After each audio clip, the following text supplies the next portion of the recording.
boxing fans, we are here. It is fight week. Yes, Andy, bringing back those glory days. Long gone. Listen, man, this feels like a big one already. It's Monday. We've seen all the fighters here. Dimitri Bivol behind me doing interviews. Otzbetsbiev here. Listen, this is a big fight, but let's talk about your fighter, Joseph Parker. I spoke to you at the Ring Magazine Awards, and I said to you, are they overlooking you? And you said to me, I hope they are, because they overlooked us when we fought Wilder. Do you feel like, when it comes to the crux of it, and we're here on Fight Week, that Daniel Dubois, any of his team, are overlooking Joseph Parker? I don't get that feeling. I think Don Charles, Kieran Farrell and the rest of the team, they're so experienced, great coaches. They know Joseph is a threat. They'd be stupid to underestimate him or look past him. They believe in their man, but they know there's a threat there. And we're the same. We're 100% focused on Dubois. We're not looking. People are asking me about the next fight. There's no next fight. There's only this fight. There's only this fight right now, this week. We have to win it. How has Joe's progression under yourself been? Because I was watching a podcast which he did with Darren Barker, and he said some fights he was like training for 3 weeks or sparring for 3 weeks only. He was flying across the world, and it wasn't ideal. Now it seems to be a lot more stable with yourself, and now George Lockhart is the nutritionist who seems to get him fueled up correctly for his fights. How much more stability does Joseph Parker have now in his career? Yeah, I think he's matured as a fighter in our time together, but he's also matured as a man. Very family orientated, loves his time with his wife and children, and he loves his time in camp. He's improved even since the Zhang fight. He's improved. He's a lot more consistent. I don't have to remind him of the simple things that we had to correct before, and his condition has gone for the roof. He's worked with George diligently all year, and he's put on a bit of weight. From what I've seen and what I've seen in sparring, it hasn't affected his movement, hasn't affected his speed of hand, but it has created a bit more power in his punches, so that's a good benefit to him. But his condition is for the roof, his nutrition is perfect. George is a scientist. There's nobody like him who I've ever met in the game, and we've got Joe in a great place. I saw that you bought Fraser Clark and Guido Vianelli, the Italian, in for sparring. How are you using them in regards to emulating a Dubois style? We also had Bomber Brown from Liverpool in the camp as well in Dublin. Those are big orthodox guys who like to jab, and Dubois is a big orthodox guy who likes to jab. You're never going to get a perfect fit, but those guys might do some things better than Dubois and some things not as good as Dubois, but they got plenty of good rounds, and those guys are highly motivated. Guido and Joseph have been friends for years. They were trained together in Vegas, and Fraser came in, and I think he had a point to prove after what happened to him in his fight with Wardley. And listen, he was fighting he was sparring like a world champion in there. Fraser came and put in great work. We were all really impressed with him. And Bomber Brown, he's going to do well. He's going to do very well. He's only still learning his trade. I think he's only got 4 fights, so he's still learning. But he's got a great jab, powerful guy, and an athlete as well. He did all the conditioning with Joseph as well, and pushed Joe all the way into conditioning. So very grateful to our sparring partners for giving us great work. I do want to ask you, with Daniel Dubois' style, especially from the last few fights and the fights that he's had with Riyadh season, he seems to set a pace at the start. He comes out very quick, tries to impose his power.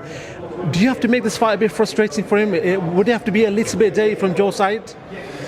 No, I don't think you can allow Dubois to gain momentum. So I think you gotta make him respect you early, but also you can't run. But also you can't trade. So it's a delicate balance that Joseph will find, and we've trained for it. But ultimately, I think Joseph just got to be himself. He's a clever fighter, very experienced. So I think Joseph just be himself.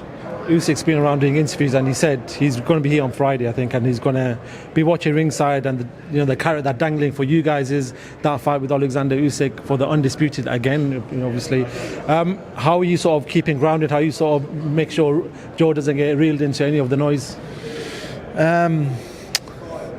Joe knows this is the big carrot for Joe is two-time world champion.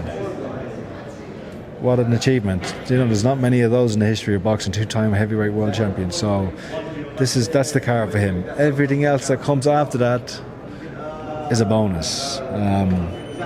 So yeah, for me as a coach, my ambition is I'm not looking past him. We know how hard of a fight this is going to be, and I want to be the trainer of a world champion. So we've got everything on the line on Saturday. You've got your applauded so far as a trainer. We've seen the links, but how much would it mean for yourself? You've mentioned it there, but how much would it mean for you personally to make Joe resurrect his career to a point where he's going to be fighting, become world champion, then fight for the undisputed? Yeah, well, just to become world champion, it'll be an amazing accomplishment. But I've known from day one Joe's been capable of this, and I've said it to him, and I think it took him a bit of time to believe. Maybe he didn't, maybe not, maybe he always believed himself, but he's training like a champion. The last sparring session he had was phenomenal, and I said to him, he sat down and said, you've earned the right to win this fight, you've earned the right to become world champion. So for us, the work is done. It's mental now, preparing him mentally, and believing in ourselves, believing in our work. All you can do is back yourself, isn't it? You know what I mean? Initially, when these fights are made, you have your plan, and you believe you can win, and you know you can win. As the fight goes on, training comes through, you always doubt. Not that you doubt yourself, you do have moments of doubt and question what you're doing, if the plan is right, if the approach is right. But ultimately, you got to go back to your first instinct, and the first instinct is usually right. And I believe Joseph will win.